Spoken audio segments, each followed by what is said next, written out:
And I'm Mackenzie Laporte. So this week is going to be great weather. We've got high 70s, mid 80s, which has been really great. Even last weekend we had really great weather. Did you do anything fun over the weekend?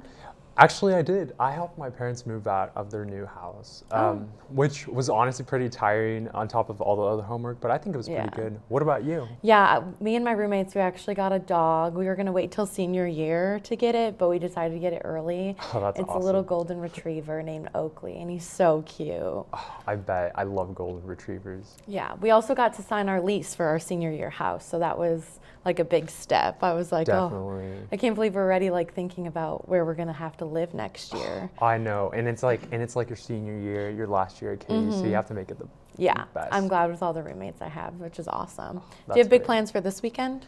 Definitely. I'm gonna meet with some friends at their house, and we're gonna watch football. We're just gonna have a little gathering. And it's gonna be pretty cool. I wish we could get it in person, but I know with COVID, we have to wait, unfortunately. Yeah, for sure. I'm excited for the KU game this weekend. Yeah. Do you have any plans?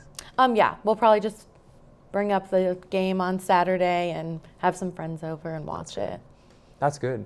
So recently, there have been some protests at KU in regards to COVID and closing down the campus. Have you seen any of those? Yeah, actually, I read a little article on the Kansan about what happened on last Friday with the protest at Strong Hall. Yeah, definitely. And I also heard that students started a little kind of protest, and they made people sign petitions as well. So it's kind of crazy that we're living in these weird times at the moment. Yeah, it's definitely different. There's some people that want to be in person, some people that don't. Also in Europe, they've been talking about maybe this coming up Thursday, closing down bars around 10 p.m. Yeah, I heard that too, honestly, and that they're gonna get a second wave, which is honestly crazy. I know. I thought by now like things would be like getting better, and I'm just a little nervous that it keeps going up and down and up and down. Definitely. Like back in March when everything was first announced with COVID, I was like, oh, this is only gonna last about 3 to 4 weeks. We'll be fine. But now we're in like September, close to October, and I'm like, oh, it's still not over. I remember going back home and I was like, oh, I'll be back on campus, like no worries, and then it was the whole summer, so. Yeah. But how have you been keeping in touch with family and friends back home? Yeah, definitely. I've been trying to over this weekend. I actually drove back home and just hung out with some friends and some family. But it is pretty hard with just a lot of homework. And I don't know about you, but I just feel like this semester is really tough, especially because it's my junior grades year. are definitely different, but I'm still working on it and trying. But yeah, I mean, I talk to my family back home. They're from Chicago, so it's a little difficult, but we make sure we like call each other every day. And no, definitely. And you just get that extra time to move back to Chicago and see them as well. Yeah, I'm looking forward to see them over break and everything too. Yeah, definitely. Well, unfortunately, we have some sad news, and we will be turning it over to our sports reporter, Gus. Where you go to college. The greatest football player in Kansas history died overnight at the age of 77. Nicknamed the Kansas Comet, Sayers starred at KU from 1962 to 1964 and once scored a 99-yard touchdown against Nebraska. He was drafted by the Chicago Bears, scored 6 touchdowns in one game, and was named Rookie of the Year in 1965. Despite a devastating knee injury that cut his NFL career short, Sayers was elected to the Hall of Fame in 1977 at the age of 34. Part of his life story was detailed in the movie Brian's Song, which showed how Sayers and his roommate Brian Piccolo overcame the racial tensions of the 1960s and supported each other through Sayers' injury and Piccolo's career. Many consider this the only movie where it is all right for a man to cry. Sayers appeared on Good Morning KU in 2014 and spoke about his detailed career, which included being named to the NFL's 75th anniversary team as both a halfback and a kick returner. He was the only player named at 2 positions. Sayers had since been retired from public life as he battled with dementia. After the break, we'll replay some of that interview from 2014. Please keep watching. Where you go to college makes a statement about you. This place will become a part of you, your identity for life.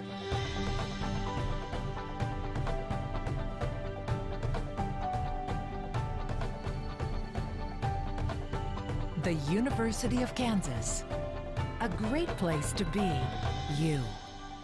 Welcome back into Good Morning KU. Farzin Vousoughian here with us. We're honored to have on the set right now Gale Sayers, who played for the Kansas Jayhawks back in the early 60s, taking some time to be with us here on Good Morning KU. Gale, thanks for being with us. My pleasure. Thank you. What's it like being back here at the university, back in Lawrence? Well, you know, we have our home in Lawrence, and I'm living in Chicago. But it's always good to come back, and every time I do come back, and I'm trying to help the football team and things like that. So I really enjoy coming back. And this week, of course, is the spring game. Yes. Charlie Weiss will be having that. A lot of former KU players will be coming back for the game. By the time we air this, the spring game will have already happened. But have you kept in touch with any of your old teammates or anyone else that's going to be at the spring game this week? Well, I'm quite sure that there's been many that will be here that I know. You know, and you know, I played with Mike Sheehan and you know, helped recruit Taylor, and but you know, I'll be back, and there'll be a lot of people coming back that I know. And what was it like back when you played for KU? You played for Jack Mitchell, who was the head coach at the time. What was it like playing for him at the time? Well, you know, Jack was a great coach. You know, I really enjoyed playing for him, and you know, and back then there wasn't a lot of minorities on the team.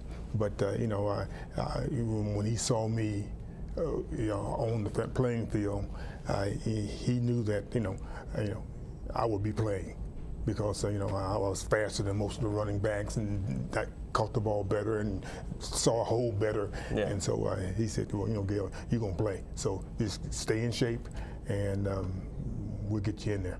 And that's why you got the nickname the Kansas Comet. And yes. You were the first NCAA player to get a 99-yard touchdown run. You did that against Nebraska. Yes. I'm sure you remember that very well, even though it was a while ago. Take me through that. What do you remember about that play, and how were you able to break away free for those 99 yards? Well, you know, it was an interesting play. You know, I was going around left end, and if this play was being called, my play, I was going around the left end, and I took the ball and turned the corner and made one little move, and after that it was history. You know, I went down for 99 yards. What's it like to being the first player to have that 99 touchdown? You basically paved the way for a lot of players in the game of football to do that. Well, you know, I didn't think about it. You know, we were behind in the ball game, and that put us ahead in the ball game, that 99-yard touchdown run. And so I wasn't even thinking about, you know, being the player who did that first time or whatever. You know, I just wanted to win the ball game and see if we can win the ball game against Nebraska. Now, following your time with the Kansas Jayhawks, you went on with the Chicago Bears and a very illustrious career with the Bears. What was it like being part of a franchise that is now one of the most respected franchises in the NFL today? Well, you know, I wanted to play in the National Football League. We had a great friend named Buddy Young. He played football in the National Football League, and he said, Gale, you know, they got the AFL and they got the NFL. He was my coach, really, and he said that I want you, and you know, Pete Rozelle wants you to, you know, be a part of the National Football League. And I really feel that if you be a part of the National Football League, you can be good. And he said the AFL, we don't know if they're going to be there or not when you play. But they did come around and, you know, sort of another league.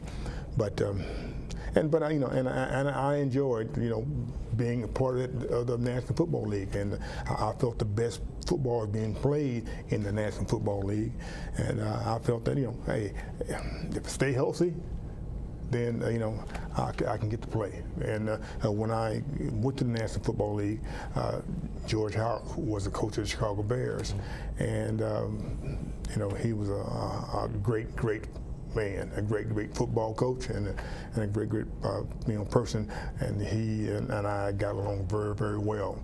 And so I hit 99 yards, and after that, I did some other things. But it was fun. And you mentioned you went on to do some other things, and you were eventually inducted into Pro Football Hall of Fame in 1977, along with running back Frank Gifford and quarterback Bart Starr, just to name a couple of people you went into the Hall of Fame with in that class. What's it like to have your name beside theirs as some of the best to ever play the game? Well, it was a great feeling when I got into the Hall of Fame, and it's something I'll never forget. I was the youngest player to get into the Hall of Fame, and I only played 68 ball games in my career with the Chicago Bears. But during that time, I had a pretty good career, and so I'll never forget George Hallis. He was a great man, and he helped found the National Football League, and I really felt comfortable there. And I had 6 knee operations, but I played my career out, and then did some other things.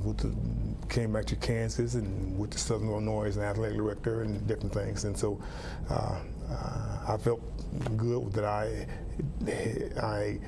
did what I wanted to do. I went back to school here at Kansas and got my master's, and became a stockbroker and set up a computer company, and so I did a lot of things that helped me get back into business and things like that. Very cool, awesome. Last question I want to ask you before we take off.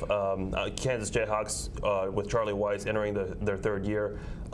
Any thoughts as Kansas continues to go? It seems like they're starting to make a little bit of progress with him as their head coach. Let's hope so. Okay, I like Charlie. He's a nice person, but we need to get better players. No question about that. We have to get some better players, and hopefully, Charlie came from Notre Dame, and hopefully he got some keys back at Notre Dame that we could use, or we can maybe bring some of those players to Kansas. But we just have to get some better players, because the ones, not everybody, but the ones we have now, I just think that we just have to get out there and bust our tail to try to get better players. Awesome. Well, Gale Sayers, who played for the Kansas Jayhawks, went on to play for the Chicago Bears and a Pro Football Hall of Fame inductee. Gale, thank you so much for your time. Thank you very much. All right, we'll be back with more after this here on Good Morning KU.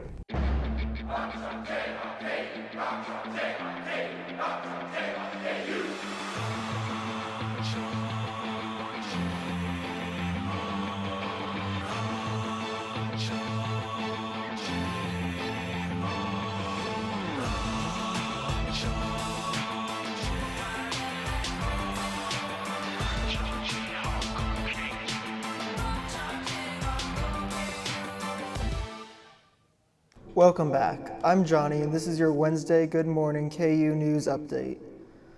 The news of Justice Ruth Bader Ginsburg's death sent shockwaves throughout the country. RGB was very well known for her activism, and now President Trump may have the opportunity to appoint a new Supreme Court justice before November's election. Zombie hurricanes are now a thing, but it's 2020, so that makes sense, right? Hurricane Paulette first formed on September 14th around Bermuda, and then lost its speed and hurricane status until Monday, when the storm regained its strength to once again be considered a hurricane. Last time this happened was 2004 with Hurricane Ivan. House Speaker Nancy Pelosi and Treasury Secretary Steven Mnuchin have settled on a deal to keep the government funded until December 11th. After several days of going back and forth, the House voted to approve the deal 359 to 57. It includes tens of billions in funds for the Commodity Credit Corporation and nearly $8 billion in nutrition assistance. And in sports, the Kansas City Chiefs escaped Los Angeles with a 23-20 overtime victory over the Chargers. Harrison Butker kicked 2 58-yard field goals to get the Chiefs their second win of the season. Kansas City will be on the road next week when they take on Baltimore on Monday Night Football. The KU football and soccer teams were off this weekend, and volleyball will open its season on Friday night against Baylor. The only Jayhawks in action this weekend were the men's and women's cross-country teams. Both teams placed third in the Bob Timmons Classic at Rick Rock Farm. The best individual finisher was senior Ben Butler, who finished 7th. And that will do it for this week's news update and today's show. Be sure to watch KUJH News this afternoon at 4 p.m., and we hope to see you here again next Wednesday. Have a great day.